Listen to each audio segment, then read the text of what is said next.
안녕하세요. 어르신의 건강과 행복을 위한 가장 든든한 장기요양기관을 만들어가는 케어스토리 강성만 국장입니다. 장기요양기관에서 생활하시는 대부분의 어르신들은 고령으로 생기게 되는 노인성 질병과 퇴행성 증상들로 인하여 일상생활에 있어 신체적, 정신적, 심리적으로 많은 어려움을 가지고 계십니다. 이로 인하여 기관에서는 빈번하게 다양한 응급 상황이 발생하는데요. 예를 들어 점차 악화되어가는 연하장애로 식사 때 어느 순간 불시에 발생하는 기도 폐쇄라든지 거동 능력과 신체적 중심 조절 능력이 떨어짐에 따라 순식간에 발생하는 낙상 등 기관 내에서의 일상생활에 있어 수급자 어르신과 관련된 모든 순간에 응급 상황이 발생할 수 있습니다. 그렇기 때문에 장기요양기관에서 근무하시는 종사자분들께서는 수급자 어르신께 발생하는 이러한 응급 상황에 적절히 대응할 수 있도록 사전에 항상 응급 상황 대응 역량을 보유하고 계시는 것이 매우 중요합니다. 장기요양 요원분들께서 응급 상황에 있어 적절히 대응하는 역량을 갖추고 계실 때에 수급자 어르신께는 응급 상황으로 인한 생명의 피해를 예방하거나 최소화시킬 수 있고 기관에도 관리 책임을 발생시키지 않게 됩니다. 그래서 이 영상을 시청하고 계시는 저희 케어스토리 장기요양 요원분들께서는 지금부터 안내해드리는 응급상황 대응 요령 교육의 내용들을 하나하나 잘 숙지하셔서 우리 기관의 어떠한 응급상황도 사전에 예방하고 혹시 모를 응급 상황에 있어서는 신속하고 안정감 있게 대응하실 수 있는 역량을 강화시켜서 국내 최고, 나아가 세계 최고의 케어스토리 장기요양 요원으로서의 면모를 갖추실 수 있기를 당부드리면서 지금부터 응급상황 대응 요령 교육을 시작하겠습니다.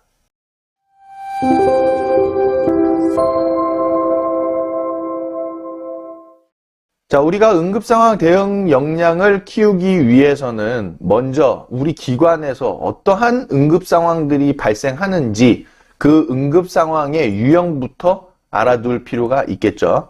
자, 먼저 첫 번째로는요, 어르신들께서 고령이시고 그에 따라서 가지고 계신 노환 등으로 인해서 호흡이 없는 응급상황이 발생할 수 있습니다.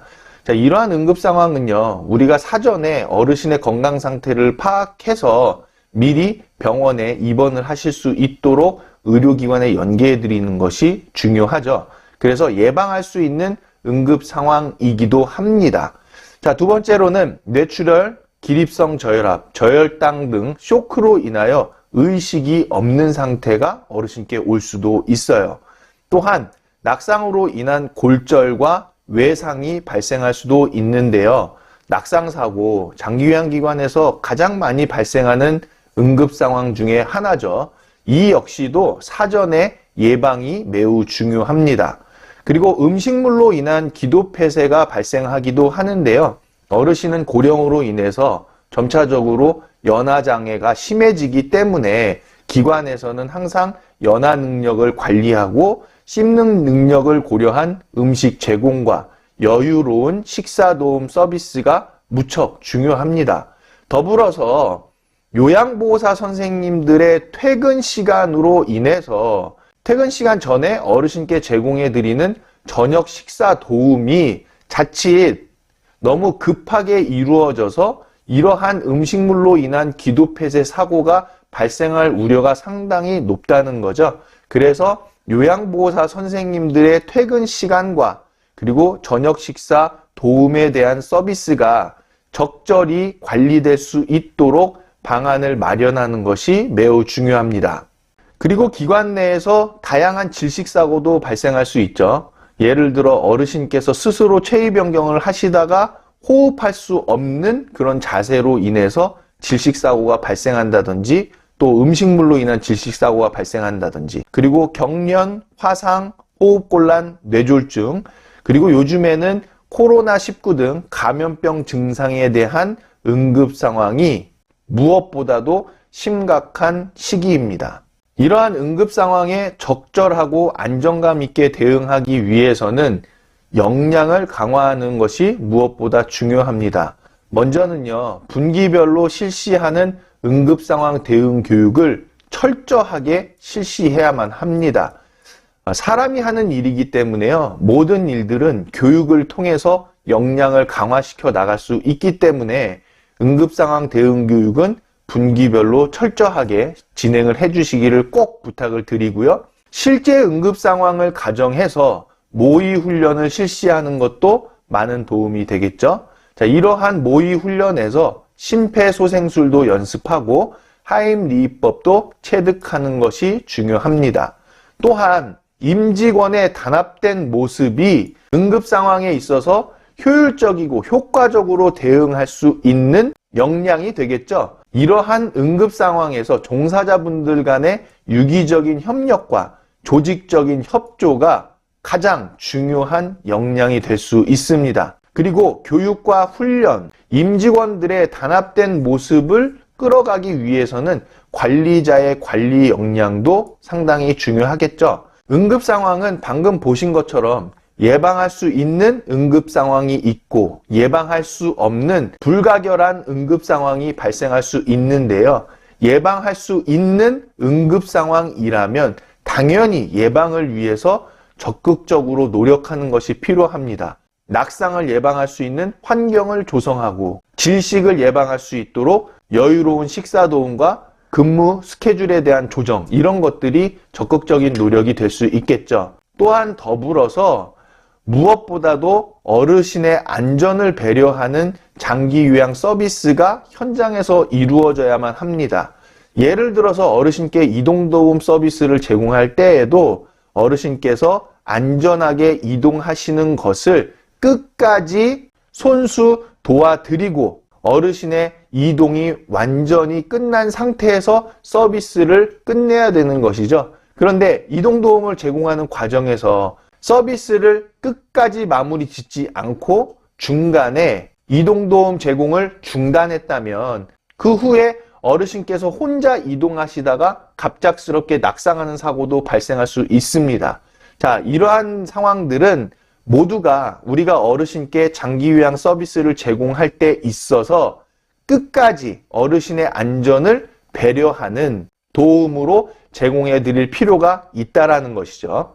응급상황 중에서도 예방할 수 있는 응급상황은 우리가 예방활동을 통해서 그러한 응급상황은 발생하지 않도록 조치하는 것이 중요하겠지만 어쩔 수 없이 발생하는 응급상황이라면 행동요령을 꼭 숙지하셔서 적절히 대응하는 것이 필요합니다. 자, 먼저 응급상황에서의 최초 발견자는요, 당황하지 마시고 입소자 어르신의 상태를 신속하게 확인합니다. 그리고 동료분에게도 도움을 요청하셔야만 되겠죠? 상황에 따라서 119에 즉시 신고하시고 시설장님께도 보고를 해서 보호자분께 즉시 통보가 이루어지도록 조치를 합니다. 그리고 필요시에는요, 119의 안내에 따라서 응급조치를 실시하시고요. 상황에 따라서 신속하고 안전하게 병원으로 후송하는 이러한 행동요령을 반드시 숙지하셔야만 합니다. 응급상황을 대비해서요, 시설에서 구비해야 할 응급 장비와 시설도 알아두셔야만 하는데요. 먼저는 들것, 산소통, 산소 마스크, 캐뉼라, 설암자, 비상약품이 있고요. 그리고 시설에서는 격리 공간, 즉 특별 침실도 확보되어 있어야만 합니다. 특히 들것, 산소통, 산소 마스크, 캐뉼라, 설암자, 이런 부분들은 사전에 사용법을 알고 계셔야 되겠죠. 또 응급 상황을 대비해서 여러분들이 오해하고 계신 법적인 기본 상식도 알아두실 필요가 있는데요. 응급 상황에서 응급 조치를 시행하지 않는 거에 대해서 동의를 받는 기관들이 있어요. 그런데 이러한 것들은 자칫 방치가 될 수 있다는 거죠. 그래서 필요시 119의 안내에 따라서 응급 조치를 실시하여야만 한다는 거 꼭 기억하시기 바랍니다. 그래서 어르신께 응급 조치를 해드리기 위해서 보호자에게 사전 동의를 받아야 하는지 물어보시는 분들이 많은데요. 응급 조치는 응급 상황에 따라서 즉각 실시하거나 필요시 119의 안내에 따라서 실시하는 것이기 때문에요. 응급조치 동의를 보호자로부터 받아두지 않았다고 해서 응급 상황에서 적절한 응급조치를 실시하지 않는 경우에는요, 방치가 될 수도 있다는 거 꼭 알아두시기 바랍니다. 특히 응급조치 과정에서 어르신의 생명과 직결되는 상황이 있을 수 있기 때문에 이러한 상황에서는 반드시 119의 안내에 따라서 응급조치를 실시해야만 한다는 것을 여러분들께서는 미리 꼭 숙지하고 계셔야만 합니다. 특히 코로나19 상황에서 어르신과 종사자분들께 코로나19 증상이 나타난다면 아래 행동 수칙을 꼭 지켜주셔야 하는데요. 먼저 우리 코로나19 주요 증상 여러분도 아시다시피 발열, 기침, 호흡곤란, 오한, 근육통, 두통, 인후통, 후각, 미각 손실, 폐렴 등이 있죠. 이러한 증상이 나타난다면 먼저는요, 마스크, 비닐장갑, 위생복을 착용한 상태에서 직접적인 접촉은 삼가하시고 격리공간이나 1인실 특별침실에 격리하고 즉시 지역보건소에 신고한 후에 코로나 진단검사를 받게 해야 합니다. 자, 이 과정에서 외출이나 외박, 면회, 접촉은 금지해야 되겠고요. 보건소의 지시에 적극 협조해 주셔야만 되겠죠. 보호자분들께도 어르신께 코로나 관련 증상이 발생했음을 알려드리고 진단 검사 결과를 기다리시면 되겠습니다. 자, 그런데 증상이 만약에 갑작스럽게 위중해져서 어르신을 의료기관으로 후송하여야 할 때에는 반드시 보건소나 콜센터 전화 1339번이죠. 네, 해당 사실을 알리고 협의해서 신속하게 조치하셔야만 하고요. 코로나19의 전파를 차단하기 위해서 항상 흐르는 물에 비누로 손을 30초 이상씩 꼼꼼하게 자주 씻어주시고 기침이나 재채기를 할 때에도 옷소매나 휴지로 입과 코를 가리고 해야 되겠죠. 개인 물품, 수건이나 식기류 같은 것 등은 반드시 따로 제공을 하시고 자주 접촉하는 표면도 매일 청소와 소독을 실시해 주셔야만 합니다.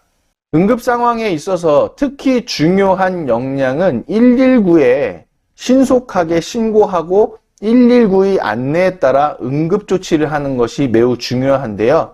이러한 부분에 있어서 119 구급신고 어떻게 하는 것이 좋은지 지금부터 하나씩 살펴보겠습니다. 자, 기관에서 응급 환자가 발생해서 119에 신고를 하셨다면 먼저 환자가 있다는 것부터 알려주셔야만 되겠죠? 자, 그림에서 보시는 것처럼 119에서 전화를 받았을 때 119입니다. 무슨 일이세요? 라고 물어보면 환자가 있다라는 거, 응급 환자가 있다라는 것을 알려주시는 거죠. 그리고 나서 119에서 신속하게 도착할 수 있도록 주소를 정확하게 알려주셔야만 합니다. 즉, 응급 환자의 위치를 알려주는 건데요. 환자가 있는 주소를 말씀해달라고 하겠죠? 자, 그러면 우리 기관의 주소 또는 우리 기관을 쉽게 찾아올 수 있는 길 안내를 정확하게 해주셔야만 합니다. 그래서 혹시 주소를 모르는 경우에는요, 위치를 알 수 있는 팁을 제공해야만 되겠죠? 큰 건물의 상호나 전화번호, 엘리베이터 고유 번호나 국가 지점번호, 산악 위치 같은 것들도 있어요. 또 고속도로 이정 좌표나 전봇대 번호, 세주소 도로명도 위치를 알 수 있는 팁이라는 거 알아두시면 좋겠습니다. 그리고 나서는 응급 환자의 아픈 곳을 말씀해 주시는 건데요. 누가 어떤 이유로 어디가 아픈지 또 의식과 호흡이 있는지를 알려주셔야만 합니다. 자, 이렇게 그림에서처럼 119에서 환자가 의식이 있고 숨은 쉬고 있나요? 어느 부위가 아픈가요? 라고 물어보셨을 때 당황하지 마시고 침착하게 어르신께서 가슴이 아프시고 또 쓰러지셨는데 숨을 쉬지 않으신다. 이러한 구체적인 응급 상황에 대한 정보를 전달해 주셔야만 되겠죠? 그리고 나서 어르신의 나이를 말씀드리고 평소에 앓고 있는 중요한 지병과 먹고 있는 양의 정보를 전달해 주셔야만 하는데, 즉 환자의 나이와 지병을 말하는 것인데요. 119에서 환자의 나이와 평소에 지병이 있으면 말씀해 주세요 라고 물어보셨을 때 정확하게 몇 세이시고 어떤 병으로 인해서 어떤 약을 드시는지도 정보를 전달해 주셔야만 합니다. 자, 119 신고 과정에서 신고 장소가 정확하지 않거나 의료 지도가 필요한 경우 등 119에서 연락을 드리는 경우가 있기 때문에 예비 연락처도 꼭 알려주셔야만 한다는 거예요. 즉 신고자의 이름과 예비 연락처도 말씀해 드려야 하는데요. 제 이름은 누구고 이 전화 말고도 통화 가능한 번호가 몇 번입니다 라고 말씀드려야 되겠죠. 그리고 나서 구급차가 환자 있는 곳으로 가고 있기 때문에 전화를 끊지 말고 필요시 의료 지도를 받고 침착하게 응급처치를 하면서 구급차를 기다리시면 됩니다. 자, 그림에서 보는 것처럼 119에서 환자가 숨을 안 쉬고 있다면 가슴 한가운데를 강하고 빠르게 눌러달라라는 지시를 하죠. 이러한 의료 지도에 따라서 응급처치를 실시하시면 됩니다. 이러한 119 신고 방법에 이어서 소중한 어르신의 생명을 지키는 안전상식으로서 119 구급차가 오기 전까지 우리가 무엇을 준비하면 좋을지 미리 확인해 두어야만 되겠죠? 자, 먼저는 구급차가 도착하기 전까지 침착하게 119로부터 의료 지도를 받으면서 응급처치를 실시하셔야만 합니다. 가까운 소방서에서는요, 심폐소생술 등 응급조치 교육을 제공해 드리고 있어요. 119 또는 관내 소방서에 문의하셔서 이러한 실제적인 모의 훈련을 실시하실 필요가 있습니다. 자, 그리고 구급차가 신속하게 도착할 수 있도록 구급차 길 안내를 해주셔야만 하는데요. 응급처치하는 사람 외에 다른 사람이 있는 경우에는요, 구급차가 올 만한 곳까지 나가서 안내를 해주시면 도착이 빨라질 수 있겠죠. 또한 신분증, 여권, 의료보험증 진찰권이나 돈, 신발 등 생필품, 또 어르신께서 평소 복용 중인 약까지 준비하시면 119가 도착해서 응급처치를 하는 데 있어서 도움이 될 수 있다는 것도 기억해 두시기 바랍니다. 특히 구급대원이 현장에 도착하면 환자 정보를 정확하게 알려주셔야만 하는데요. 사고나 환자 상태가 나빠진 상황을 정확하게 설명해 주시고 구급차가 도착할 때까지의 상황 또는 환자 상태 변화, 응급처치 내용, 그리고 평소에 가지고 있던 지병과 병원 정보 및 복용 중인 약에 대해서도 전달해 주셔야만 합니다. 자, 그럼 지금부터 실제적으로 국민행동 요령으로서의 심폐소생술과 자동심장 충격기, 하임리히법에 대해서 실제적으로 영상을 통해 살펴보시겠습니다. 심정지 환자는 교통사고 사망자의 5배 가정에서 가장 많이 발생합니다.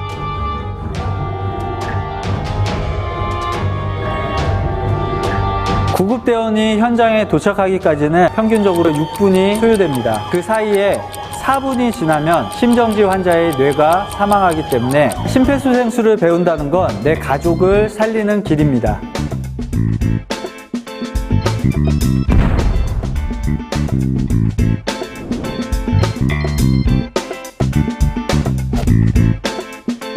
주변에 불이나 위험물이 있다면 응급처치자도 다칠 수 있겠죠. 1단계는 반드시 주변이 안전한지를 확인하셔야 됩니다.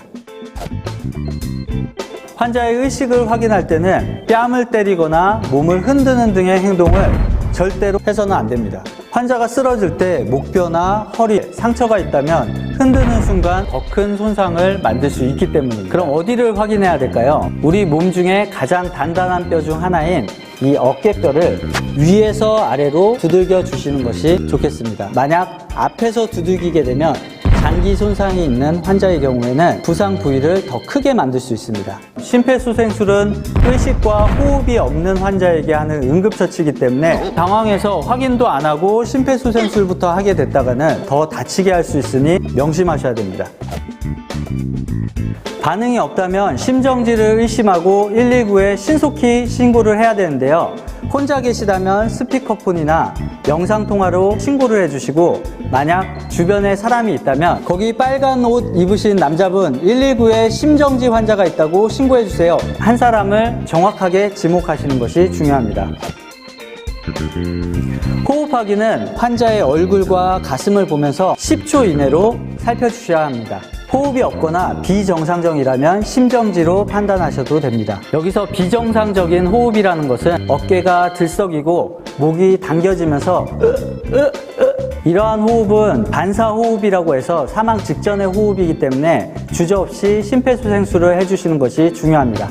의식 확인과 119 신고, 호흡 확인은 동시다발적으로 신속히 해주셔야 되는데요. 4분, 단 4분이 지나면 뇌세포가 죽게 되고 죽은 뇌세포는 아무리 치료하여도 회복되지 않기 때문입니다.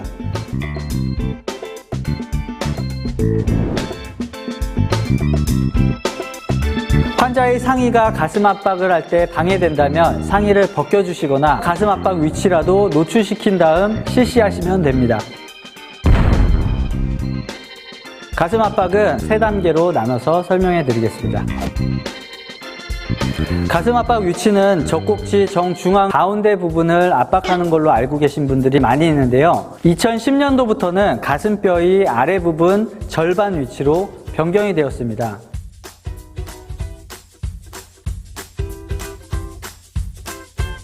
젖꼭지 부분이 사람마다 다 다르기 때문인데요. 만약 위치를 찾기가 어려우시다면 명치에서 2마디 정도 위쪽으로 올라온 곳을 잡으시면 됩니다. 정확한 압박 위치는 심장을 제대로 압박하고 주변의 뼈들의 골절을 최소화하기 때문에 중요합니다. 손은 오른손이든 왼손이든 편한 부분에 손꿈치 부분을 압박점에 댄 다음 다른 손으로 깍지를 껴고 손가락이 갈비뼈에 닿지 않도록 당겨서 눌러주시면 됩니다. 손을 전부 다 사용해서 누르는 것이 아닌 손꿈치로 꼭 압박해주세요.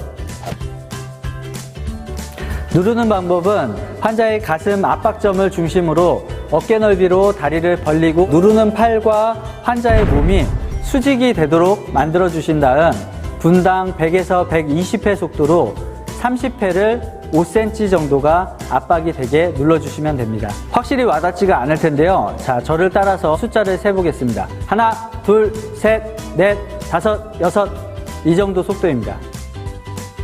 그리고 깊이는 베개나 인형을 바닥에 두고 가슴 압박을 하면서 몸으로 기억할 수 있도록 해주시는 것이 중요합니다. 가슴 압박은 누를 때도 중요하지만 뗄 때도 누르기 전 상태까지 올라오는 것이 매우 중요한데요. 대부분의 사람들이 힘으로 누르는 것을 본 적이 많은데요. 소방대가 도착하기 전에 힘이 다 빠져서 제대로 된 압박을 못하는 경우가 많습니다. 압박을 하실 때는 손을 쫙 펴신 다음에 반드시 굽어지는 부분이 이렇게 정면에 바라보게 비틀어서 눌러주시는 것이 중요합니다. 그냥 옆으로 하다 보면 자기도 모르게 손이 굽어지면서 제대로 누르지 못하는 경우가 생깁니다. 가슴 압박을 하시다 보면 다리에 힘이 들어가서 점점 앉게 돼서 직각이 아니라 몸쪽으로 이렇게 기울게 되는, 반드시 엉덩이를 번쩍 들어서 몸이 직각이 되게, 환자와 직각이 되게 압박을 해주셔야 됩니다.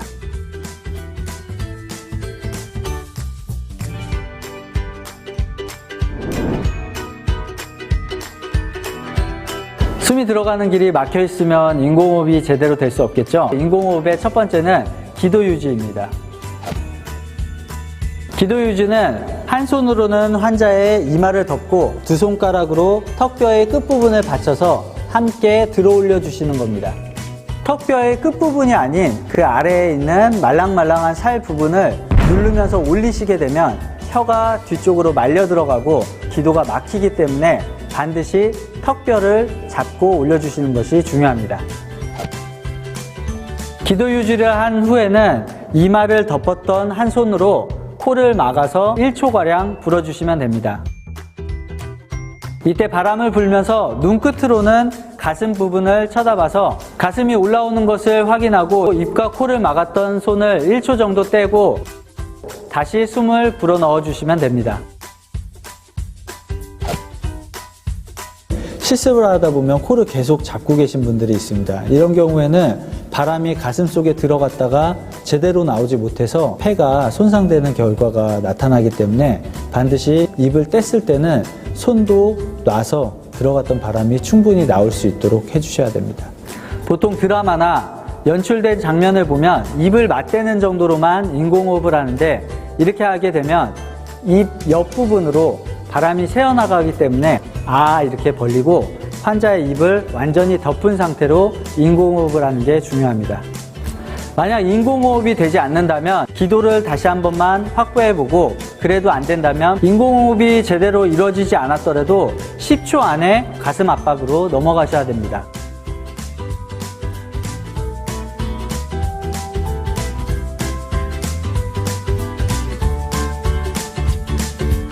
심폐소생술 가이드라인에는 인공호흡이 숙달되지 않으신 분이나 인공호흡을 할 수 없는 상황에는 가슴 압박만 하는 것을 권장하고 있습니다.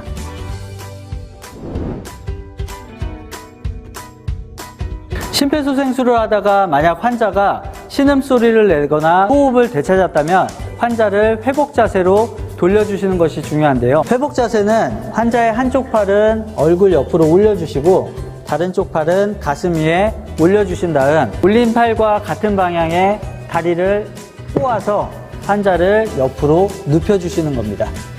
환자가 회복을 유지했다고 하더라도 음식물 취식은 최소 30분 이내에는 물도 절대로 주셔서는 안 됩니다.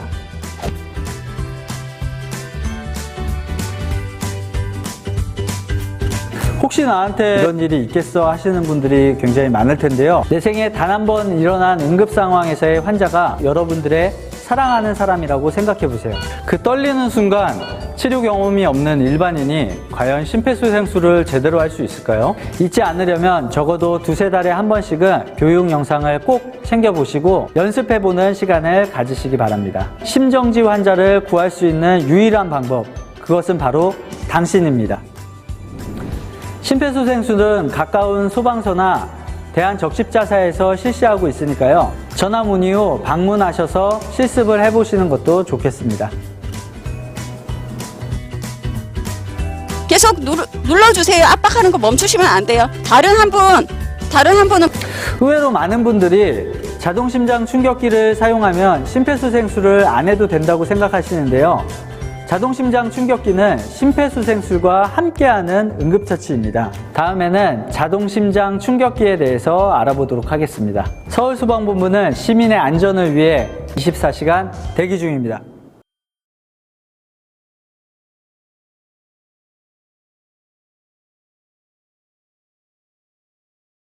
자동심장 충격기를 사용하게 되면 심폐소생술은 하지 않아도 된다고 생각하시는 분들이 많으신데요. 절대 아닙니다.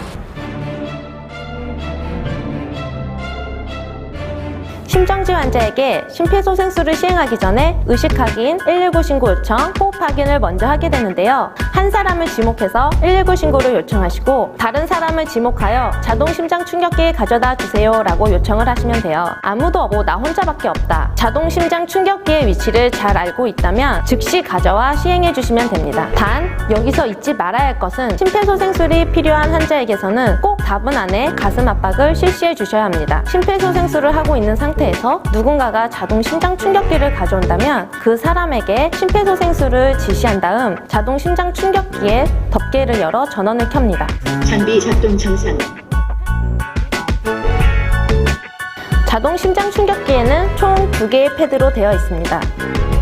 하나는 우측 쇄골 아래쪽에, 또 다른 하나는 좌측 유두선 바깥쪽, 겨드랑이 중앙선에 부착해 주시면 됩니다. 이때 중요한 것은 패치를 부착하기 위해 심폐소생술이 중단되어서는 안 됩니다. 패드를 부착하실 때 또 다른 유의점, 이물질이나 땀이 있다면 제거를 한 후 맨살에 부착을 해주셔야 합니다. 그리고 물에 빠진 사람이라면 흉곽에 묻은 물기를 최대한 제거한 후 부착해주세요. 주변에 물이 많다면 환자 심장에 갈 전기가 분산되어 제세동 에너지가 환자에게 전달되지 않을 수 있기 때문입니다. 패드 커넥터는 패드에 연결된 선을 말합니다. 이걸 기계에 꽂으면 환자에게서 떨어지라는 소리와 함께 분석 진행 중이라는 음성이 나올 겁니다. 심장도 분석 중입니다. 환자에 접촉하지 마십시오. 이때 심장 분석에 오류가 나지 않도록 심폐소생술을 시행하고 있는 사람은 물론 주변에 있는 모든 사람을 환자에게서 떨어지게 해주세요. 제세동이 필요합니다. 충전 중입니다.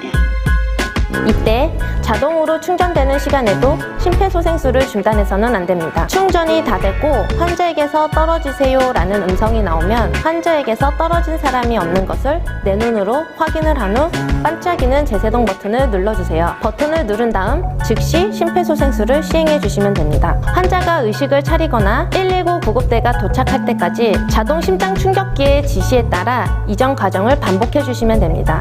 심폐소생술로 심정지 환자의 생존율은 2배 이상 증가하며 자동 심장 충격기를 사용할 경우 생존율은 4배 이상 증가한다고 합니다. 내 생에 단 한 번 일어난 응급 상황에서 환자가 내가 사랑하는 사람이라고 생각해 보세요.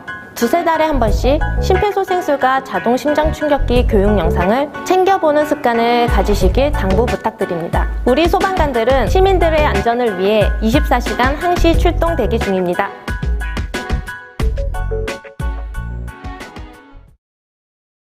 여러분은 하임리법에 대해서 알고 계시나요? 아마 영화나 드라마에서 갑자기 음식물을 먹다가 목에 걸려서 하는 응급처치로 알고 계실 텐데요. 지금부터 음식물이 목에 걸렸을 때 할 수 있는 응급처치 하임리법에 대해서 알려드리겠습니다. 하임리법은 반드시 기도가 폐쇄된 환자한테 처치해야 되는 응급처치입니다. 숨을 제대로 쉬지 못하며 얼굴이 파랗게 질려가거나 말을 하지 못하는 환자를 말합니다. 이렇게 완전한 기도 폐쇄가 확인되면 119에 먼저 신고를 해주셔야 합니다. 만약 기침을 할 때 소리가 나거나 어느 정도 말을 할 수 있다고 하면은 부분적인 기도 폐쇄이기 때문에 자발적인 기침을 유도하는 것이 중요합니다.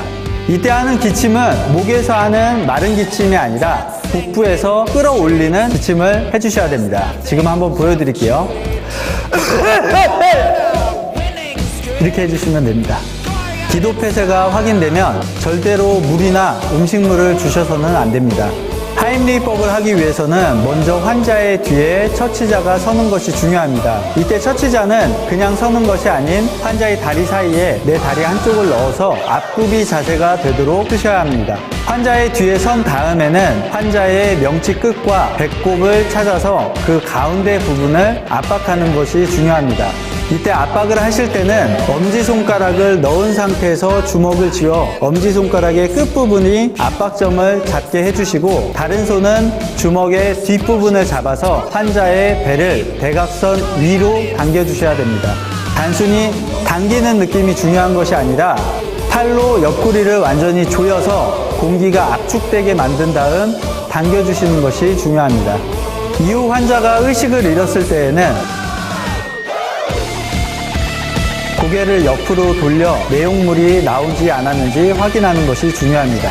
내용물을 꺼낼 때에는 입 옆부분으로 손가락이 들어가게 해서 훑어주시는 것이 중요합니다. 임산부의 경우에는 배를 밀칠 경우 태아를 다치게 할 수도 있고 복부 비만의 경우에는 배를 잡기가 어렵기 때문에 가슴 가운데 중앙을 압박점으로 해서 뒤쪽으로 당겨주시면 됩니다. 기도가 폐쇄된 환자가 다시 호흡을 찾았더라도 절대로 음식물이나 물 등을 주셔서는 안 됩니다.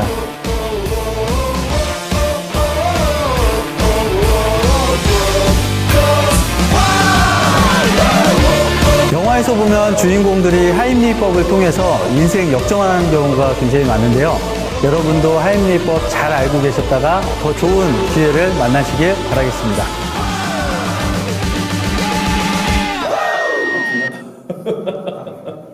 자, 여러분께서 응급 상황을 대비해서 꼭 알아두셔야 하는 번호 3가지가 있는데요. 첫 번째는 무엇보다도 중요한 응급 상황에 있어서의 신고 번호 119번, 그리고 범죄 신고에 있어서는 112번, 그리고 민원 상담에 있어서는 110번을 꼭 기억해 두시기 바랍니다.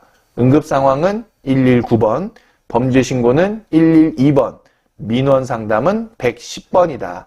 특히 우리 기관에서 응급 상황이 발생했을 때에는 즉시 119에 신고를 해서 적절한 응급 조치를 취하시고 어르신께서 신속하게 병원으로 이송될 수 있도록 조치하는 것이 중요하다는 것을 꼭 기억해 주시기를 당부드립니다. 자, 여기까지 응급상황 대응 요령 교육의 내용들을 모두 살펴보셨는데요. 장기요양기관에서의 응급 상황은 예방할 수 있는 것이라면 반드시 예방해야 하지만 어쩔 수 없이 발생하는 응급 상황이라면 수급자 어르신뿐만 아니라 누구에게나 언제든지 응급 상황이 발생할 수 있다는 인식을 가지고 신속하고 안정감 있게 대응하는 것이 무엇보다 중요합니다. 이를 위해서 지금까지 살펴보신 응급 상황 대응 요령을 꼭 숙지하셔서 우리 기관에서 발생할 수 있는 응급 상황의 예방과 적절한 대응을 위한 노력에 모두가 힘과 뜻을 모아야 합니다. 여러분의 응급 상황 대응 역량은 곧 어르신의 생명을 지켜드리는 수호신이 되어드린다는 것을 꼭 기억해 주시기를 당부드리면서 교육을 마치겠습니다. 관련하여 궁금하신 내용은 전화, 문자 등으로 연락 주시면 즉시 지원해 드리겠습니다. 시청해 주셔서 감사합니다.